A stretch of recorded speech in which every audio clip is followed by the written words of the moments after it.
Amici di TeleG, ben ritrovati, buongiorno e buon sabato. Ancora qui con noi, insieme a Bruno Lombardi, per una puntata di Biazantes. Buongiorno Bruno. Buongiorno a te.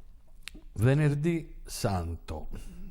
Già il nome un po' intimorisce quasi, perché chi è che non ha vissuto un Venerdì Santo sempre attraverso la fede in una certa maniera?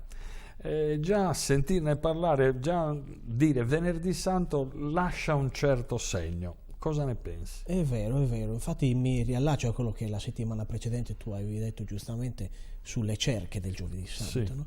Quindi noi terminiamo una notte, no? Nel giovedì così importante, comunitaria, e poi iniziamo una giornata che è invece prettamente solitaria, se vogliamo, perché è un uomo, il nostro Dio, che muore.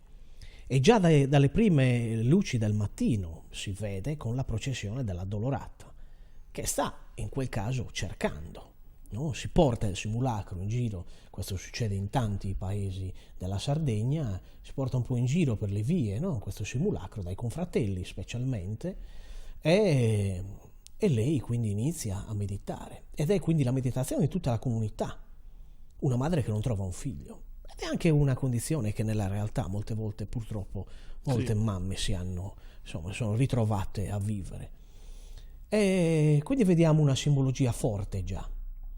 È tutto fatto in silenzio, accompagnato ovviamente dalle esperienze di preghiera, sia in latino che in sardo, anche in italiano se vogliamo, e poi condurrà a che cosa? A quello che è l'aspetto preparatorio del primo pomeriggio di quello che poi sarà la deposizione della croce, quindi la crocifissione, la deposizione. Certo, sciscravamento.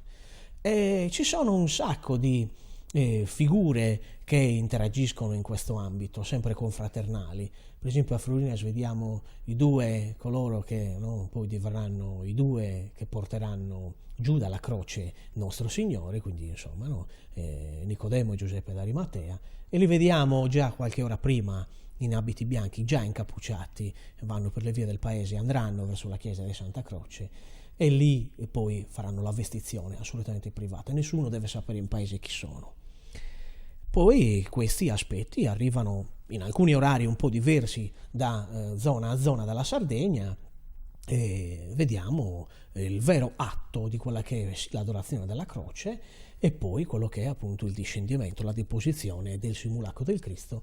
E mi fermerei solo 2 minuti su questo aspetto perché i nostri amici a casa, coloro che non hanno magari così frequentato molto varie piazze dei paesi della Sardegna, potranno ammirare molti crocifissi differenti per la deposizione del Cristo, che sono, ricordiamo, con gli arti solitamente snodati, quindi liberi per poter appunto effettuare questa operazione del discendimento della croce. E vediamo delle opere di fattura lignea veramente interessanti e in alcuni casi anche antiche.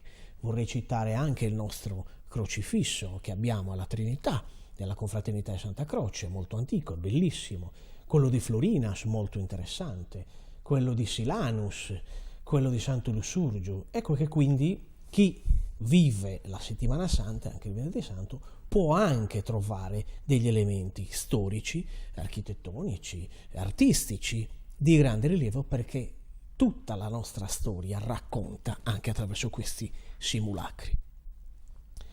Cosa accade? Accade anche in questo caso, nel venerdì santo, nel discendimento, quello che è la bellezza dei canti confraternali.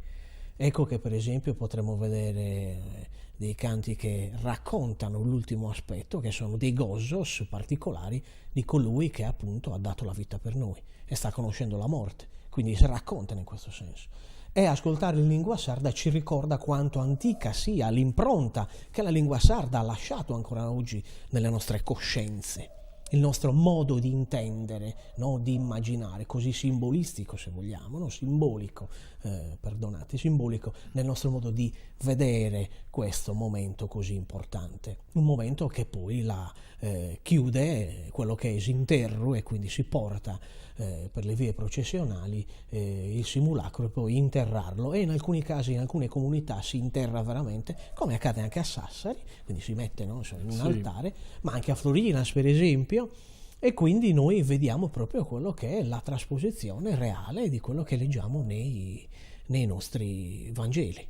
Credo che fra tutti quello sia il momento più importante, senza ovviamente nulla togliere a tutti gli altri, però forse è quello che desta maggiore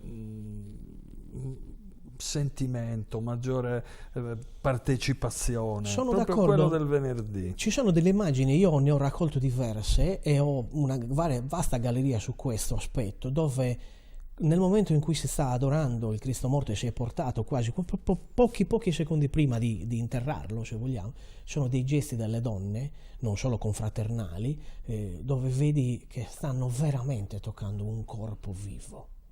Questo ti fa capire qual è il rapporto, no, interiore. In realtà sappiamo, è un'opera d'arte, ma in quel momento è il veicolo, no, spirituale. Questa è la funzione del simulacro, se vogliamo. Quindi non stiamo adorando un legno, no?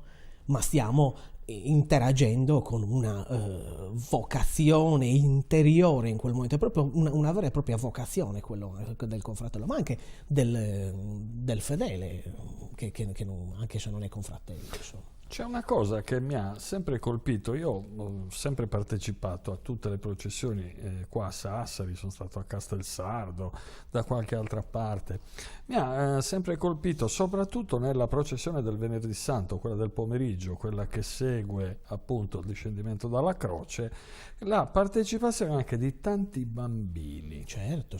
Come la vedi questa? Questo è un segnale molte volte rivolto a colui che vuole in qualche modo dedicare i propri figli, no? Una sorta di ex voto a questo momento, quindi si cerca una protezione.